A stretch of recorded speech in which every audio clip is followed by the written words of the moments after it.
There's an amazing book coming out called The 6 Types of Working Genius by Patrick Lencioni. Sometimes you need to revisit, even these help to force us to recognize we have to revisit the very basics of what are your people's jobs? Mm-hmm. What are they held accountable to achieve?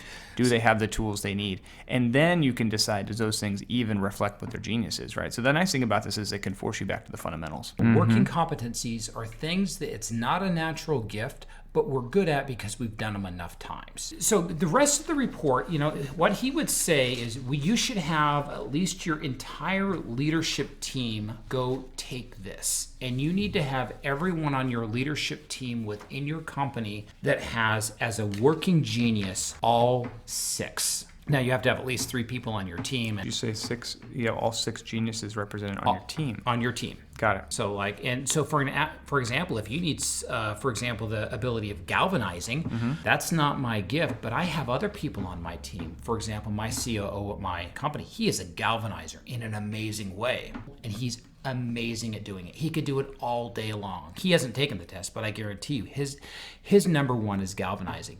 And I think where I'm going, like I said, book comes out September 27th. We haven't read it yet. I think what Lencioni will say is you have to have all 6 on your team for a well-rounded team to make sure you're going in the right direction. So invention, discernment, wonder, galvanizing, tenacity, and enablement. Well, and I think also, again, this is a way, as we've talked about, frustrations that I see in a lot of companies I've worked with is lack of job clarity, lack of role clarity, lack of key results and metrics around which someone actually has control, like SMART goals that someone can actually deliver on and know they've done their job or not. A lot of people with ADHD probably have a tenacity frustration. It's another one of many tools that leaders certainly can have available to help, put language around a conversation with their team, especially if you have a new team. I could see this being helpful if you need to refresh your old team, if you've got new team members, if you need to, frankly, assess the current team you have and you think about what's next. If you need help on the activation side, reach out to me. If you need help on coaching and development in any one of these spaces, if you have a leader who needs some growth work, then they're, obviously reach out to you. And leaders need tools as well too.